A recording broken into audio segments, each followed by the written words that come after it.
was night. The world was quiet and calm, the sky was dark, and many small stars were shining softly above the land.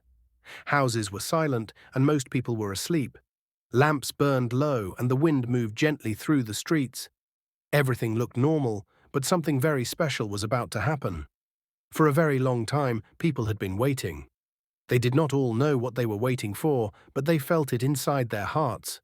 Poor people wished for help. Sick people wished to be healed. Sad people wished for joy. Many parents told their children old stories about a promise from God, a promise that one day someone special would come to make the world better. Some people were powerful and lived in big houses. Others were not powerful and worked very hard every day. Life was not easy for many. Some people felt afraid. Some people felt lonely. Some people felt forgotten. Even though the night was quiet, the hearts of people were full of questions and hope. God was watching the world. Heaven was ready. The darkness was not empty, it was waiting. No one heard trumpets, no bells rang.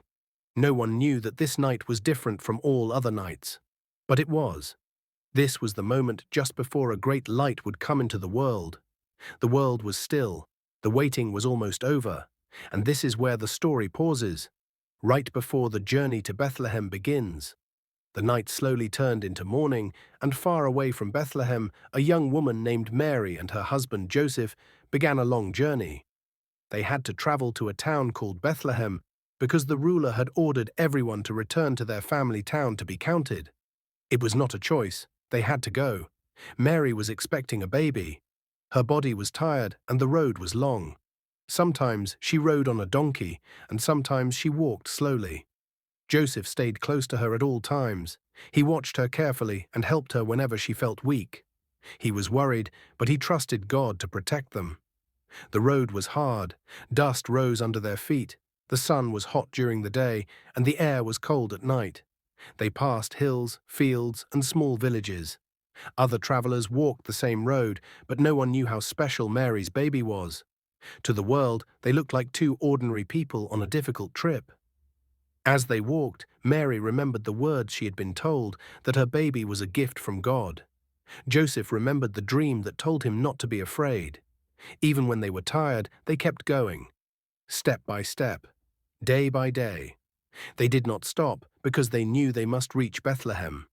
The journey felt slow, and the night began to fall again. Ahead of them, in the distance, lights from Bethlehem started to appear. Their feet were sore, and their bodies were weak, but they were almost there. They did not know what would happen next. They only knew they had arrived at the town. And this is where the journey ends, right at the gates of Bethlehem, where they would soon begin to look for a place to rest. Mary and Joseph entered the town of Bethlehem as night fell. The streets were full of people. Many families had come from far places just like them.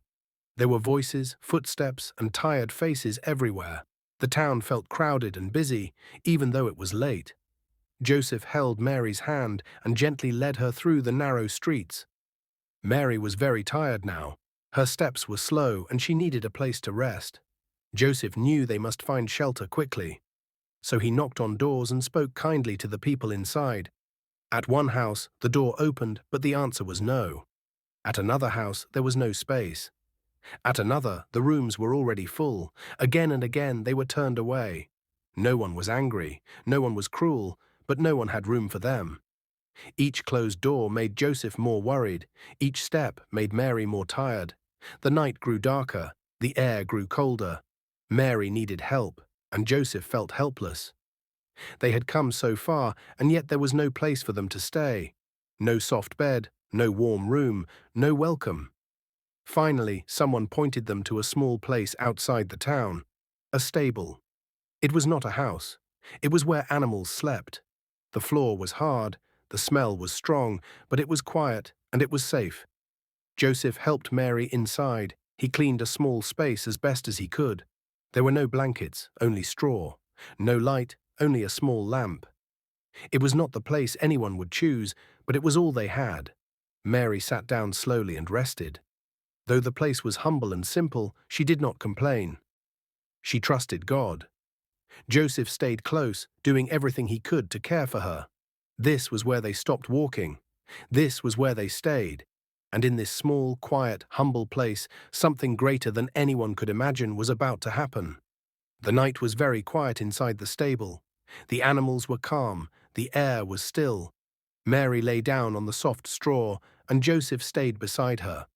There was no doctor. There were no helpers. There,